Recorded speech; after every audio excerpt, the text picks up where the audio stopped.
Defects in the Mendeleev classification. हमने Mendeleev classification पढ़ी जिसमें हमने सबसे पहले उनका स्टेटमेंट पढ़ा।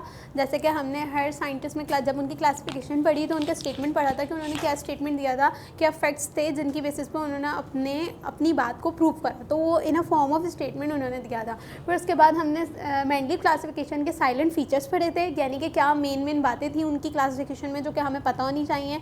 देन हमने उसके एडवांटेजेस पढ़े थे, यानी कि मेंडलीव क्लासिफिकेशन के क्या क्या फ़ायदे हैं, क्या क्या एडवांटेजेस हैं, वो हमने पढ़े थे। नाउ जैसे कि हमने हर क्लासिफिकेशन में उसके ड्रॉबैक यानी कि उसके डीमेरिट्स, उसके डिफेक्ट्स पढ़े थे, सेम एज मेंडलीव क्लासिफिकेशन में भी काफ़ी सारे डिसएडवांटेजेस यानी कि ड्रॉबैक्स थे, कुछ गलतियां थी जो कि जो है फर्दर साइंटिस्ट जब आए तो उन्होंने वो ऑब्जर्व की। लेकिन मेंडलीव क्लासिफिकेशन ही बेसिस है मॉडर्न क्लासिफिकेशन, यानी कि जो अभी जदीद हमारी बुक में जो क्लासिफिकेशन है वो बेसिकली आप यही कह सकते हैं कि मेंडलीव क्लासिफिकेशन की ही एग्जिजरेशन है, यानी कि मेंडलीव क्लासिफिकेशन जो है उसी की बेसिस को जो अगर उसमें थोड़ी सी मॉडिफिकेशन कर दें तो वही हमारी मॉडर्न क्लासिफिकेशन है। लेकिन इसमें कुछ ड्रॉबैक्स से बाद में उनको करेक्ट कर दिया था और फिर मॉडर्न क्लासिफिकेशन जो है वो मेंडलीव क्लासिफिकेशन की बेसिस पे, यानी कि ज़्यादा फ़र्क नहीं है। मैं सिंपल वर्ड्स में ये कहूँ कि मेंडलीव क्लासिफिकेशन में और हमारी जो मॉडर्न क्लासिफिकेशन है उसमें ज़्यादा फ़र्क नहीं है, बस थोड़ी सी मॉडिफिकेशंस की थी।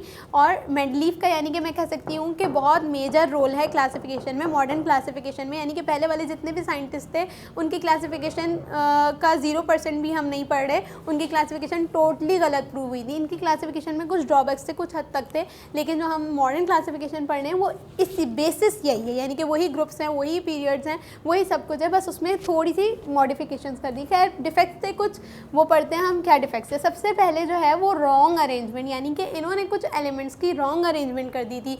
किस बेसिस पे? सबसे पहली बात जो आपको पता होनी चाहिए कि मेंडलीव ने जब अपना स्टेटमेंट दिया था इन्होंने ये बात बोली थी कि मैं एलिमेंट्स को कैसे अरेंज करने जा रहा हूँ, उनके इंक्रीजिंग एटॉमिक मासेस की बेसिस पे, यानी कि पहला एलिमेंट जो होगा उसका एटॉमिक मास कम होगा और उसके बाद उससे ज़्यादा होगा, उससे ज़्यादा होगा, उससे ज़्यादा होगा, उससे ज़्यादा होगा। इन्होंने ये बात बताई थी कि मैं अपने एलिमेंट्स को ऐसे अरेंज करूँगा, लेकिन ये अपनी बात पे पूरे नहीं उतरे थे। क्यों? क्योंकि इन्होंने कुछ जगह पे क्लासिफिकेशन गलत कर दी थी। जैसे कि अब आर्गॉन जो है उसका एटॉमिक मास 40 है और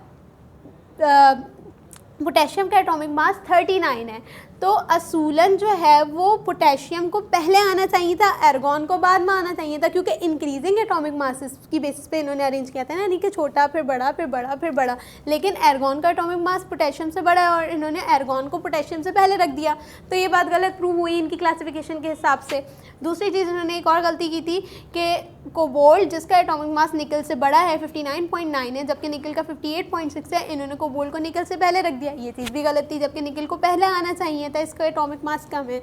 एक और चीज़ इन्होंने जो गलत की वो ये इसी तरीके का ब्लंडर किया कि इसका एटॉमिक मास जो है टेलुरियम का वो 127.6 है, जबकि आयोडीन का 126.9 है, इसका ज़्यादा है, इसको बाद में आना चाहिए था। इन्होंने टेलुरियम को पहले रख दिया आयोडीन से, सही है। तो ये 3 सेट्स थे जो कि क्लासिफिकेशन के इन्होंने एटॉमिक मासेस के हिसाब से गलत प्लेस करे, तो ये डीमेरिट था, डिफेक्ट था इनकी क्लासिफिकेशन का।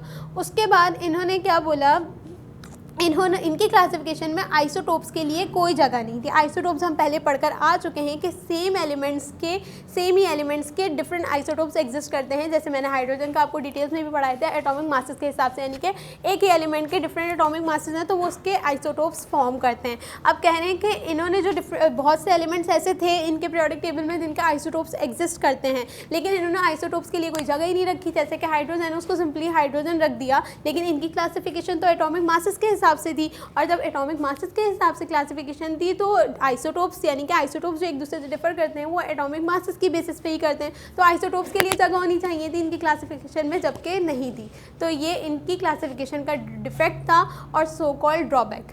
उसके बाद थर्ड डिफेक्ट और थर्ड डिसएडवांटेज जो मैं कह सकती हूँ इनकी क्लासिफिकेशन का, वो था placement of dissimilar elements in the same group. इन्होंने क्लासिफिकेशन करने से पहले एक बात बोली थी कि मैं सेम एलिमेंट्स को सेम ग्रुप में क्लासीफाई करूँगा, लेकिन इन्होंने एक जगह जो गलती की वो ये करी कि कुछ एलिमेंट्स जो कि आपस में डिसिमिलर थे, उनकी प्रॉपर्टीज़ डिसिमिलर थी, ना वो फिजिकली कंपैटिबल थे ना वो केमिकली कंपैटिबल थे, उनकी ना फिजिकल प्रॉपर्टीज़ मिलती थी ना उनकी केमिकल प्रॉपर्टीज़ मिलती थी, उनको साथ रख दिया जबकि उन्हें अलग रखना चाहिए था। अब वो कौन से एलिमेंट्स थे? इन्होंने क्या करा कि alkali metals like lithium, sodium, potassium, इनको इन्होंने कॉइनेज मेटल्स के साथ रख दिया, सिल्वर, गोल्ड वगैरह, जबकि दोनों की प्रॉपर्टीज़ इंटायरली आपस में डिफरेंट हैं। ठीक है, यानी कि मॉडर्न पीरियोडिक टेबल में ये वाले जो है ये ग्रुप 1b है और ये ग्रुप 1a है, और मेंडलीव ने उनको साथ रख दिया। तो ये चीज़ गलत थी कि सिमिलर एलिमेंट्स, सिमिलर प्रॉपर्टीज़ वालों को साथ रखना चाहिए था, जबकि डिसिमिलर वालों को अलग अलग रखना चाहिए था, जबकि डिसिमिलर प्रॉपर्टीज़ वाले थे और इन्हें साथ रख दिया।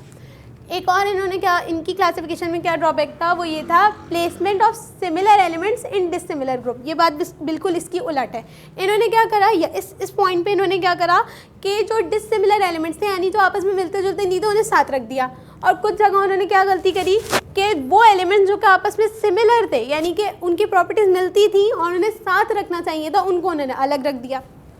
ठीक है, अब इसकी एग्जांपल इन्होंने क्या बताई है, बेरियम और लेड, इनकी प्रॉपर्टीज़ आपस में बहुत कुछ हद तक मिलती हैं लेकिन इनको डिफरेंट ग्रुप्स में रख दिया। तो ये बात बिल्कुल इसकी उलट है कि डिसिमिलर एलिमेंट्स को साथ रख दिया या सिमिलर एलिमेंट्स उनको साथ रखना चाहिए था उनको अलग रख दिया। ये भी इनकी क्लासिफिकेशन का ड्रॉबैक था।